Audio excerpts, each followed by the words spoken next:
400 साल से बर्फ के अंदर दबा एक मंदिर, जिस पर बड़ी से बड़ी बर्फ की चट्टानें आके गिरती रही, फिर भी इस मंदिर को कोई हानि नहीं पहुंची। और फिर कई सालों के बाद जब बर्फ पिघलने लगी तब ये मंदिर सामने आया और साइंटिस्ट और जियोलॉजिस्ट इसे सही सलामत देखकर दंग रह गए। एक ऐसा मंदिर जिसके दर्शन करने से माना जाता है कि मोक्ष के सभी रास्ते खुल जाते हैं, क्योंकि महाभारत के अंत में स्वयं शिव जी ने प्रकट होकर पांडवों को स्वर्ग का रास्ता दिखाया था।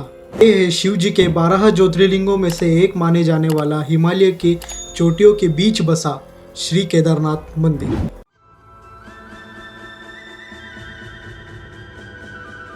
वीडियो शुरू करने से पहले दोस्तों जय श्री केदारनाथ बोलकर हम ये वीडियो को स्टार्टअप करते हैं। दोस्तों, उत्तराखंड में रुद्रप्रयाग नाम का एक छोटा सा शहर है जो खूबसूरत वादियों से सजा हुआ है और इन्हीं खूबसूरत वादियों में बसा है शिव जी के सम्मान में बना बाबा केदारनाथ मंदिर। इस विशाल मंदिर को हिंदुस्तान के सबसे पुराने धार्मिक स्थानों में से एक माना जाता है।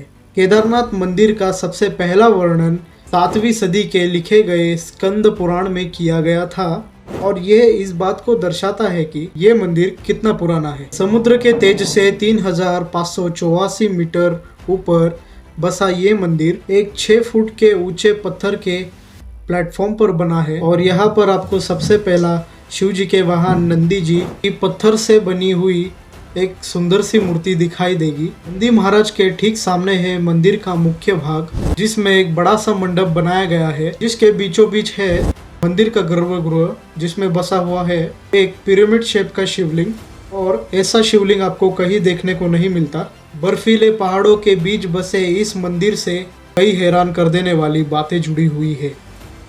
कहा जाता है कि इस मंदिर को पांडवों ने बनाया था। मान्यता के अनुसार महाभारत के युद्ध में अपने गुरु और अपने भाइयों का वध करने के बाद पांडव खुद को अपराधी मानने लगे थे, पापी मानने लगे थे और युद्ध के बाद उन्होंने कई वर्षों तक हस्तिनापुर पर राज्य किया। पर जब इतने समय बीत जाने के बावजूद उनके मन को शांति नहीं मिली तो वह अपनी समस्या का समाधान ढूंढने के लिए ऋषि वेदव्यास के पास जा पहुँचे और फिर वेदव्यास जी ने उनसे कहा कि अपने पापों से मुक्ति पाने के लिए उन्हें शिव जी के शरण में जाना होगा। इसके बाद पांडवों ने अभिमन्यु के पुत्र राजा परीक्षित को सारा राज्य सौंप दिया और द्रौपदी के साथ शिव जी के खोज में काशी चले गए। लेकिन जब काशी में भी उनको भगवान शिव के दर्शन नहीं मिले तो उन्होंने काशी छोड़ दी और यहाँ से वहाँ भटकने लगे। तो जहाँ भी शिव जी को ढूंढते हुए पहुँचते हैं, शिव जी वहाँ से कहीं और चले जाते थे। आखिरकार शिव जी उत्तराखंड के गुप्त काशी में जाकर बस गए। अब लोगों का मानना ये है जब पांडव उन्हें ढूंढते हुए वहां पहुंचे तो उनसे छुपने के लिए शिव जी ने नंदी बैल का रूप धारण कर लिया और वह गाय के झुंड में छिप गए और फिर काफी समय तक पांडव उन्हें ढूंढते रहे। आखिरकार भीम ने उन्हें स्पॉट कर लिया, उन्हें पहचान लिया और फिर पांडवों को अपनी तरफ आते देख नंदी रूप में खड़े शिव जी धरती में समाने लगे और उन्हें रोकने लगे। और उन्हें रोकने के लिए भीम ने उनके पीठ के एक हिस्से को पकड़ लिया। वही हिस्सा धरती से बाहर रह गया, वो हिस्सा एक पिरामिड शेप के शिवलिंग में बदल गया।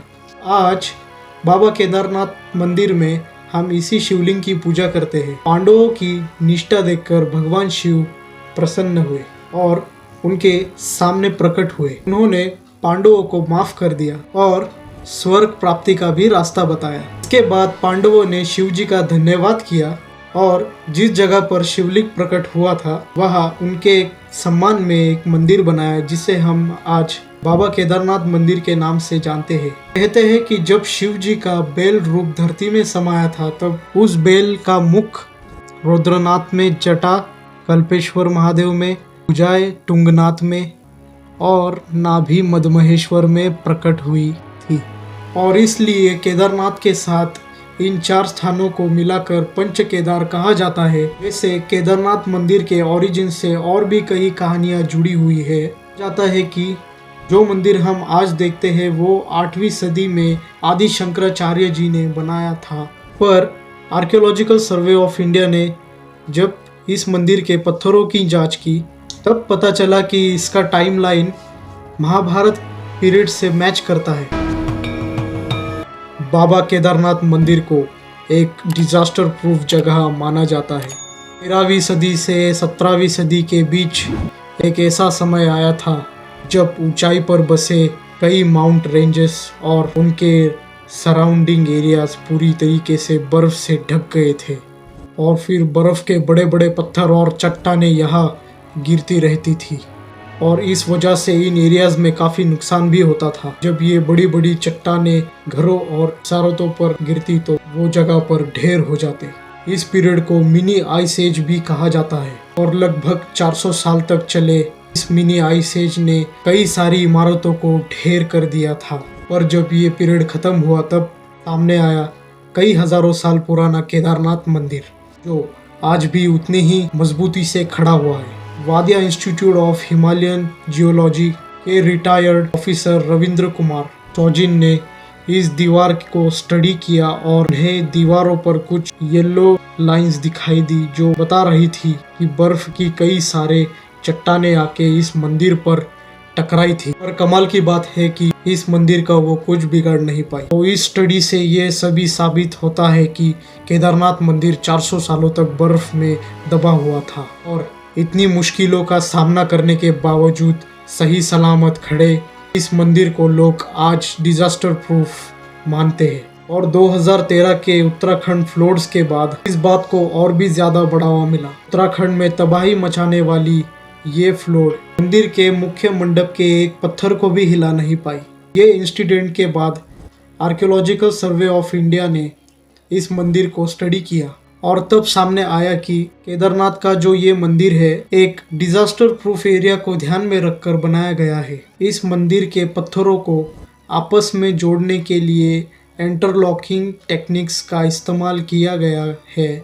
इस टेक्निक में पत्थरों को आपस में फंसाकर एक मजबूत जोड़ बना दिया जाता है ताकि बड़े से बड़े एक्सटर्नल फोर्स भी इसे अलग कर ना सके। लेकिन सबसे कमाल की बात यह है कि सोर्स के अनुसार interlocking techniques Hillary Fisher page ने 1900 में डिस्कवर किया था, पर हमारे पूर्वजों ने कई सदियों पहले बनाए इस मंदिर के कंस्ट्रक्शन में इस टेक्निक का इस्तेमाल किया था। तो क्या उनके पास पहले से इसका ज्ञान था, इसका नॉलेज था? जहां एक तरफ मंदिर का एडवांस आर्किटेक्चर हमें हैरान कर देता है, वहीं दूसरी तरफ इस मंदिर को डिजास्टर प्रूफ होने की वजह एक विशाल और रहस्यमय पत्थरों को माना जाता है।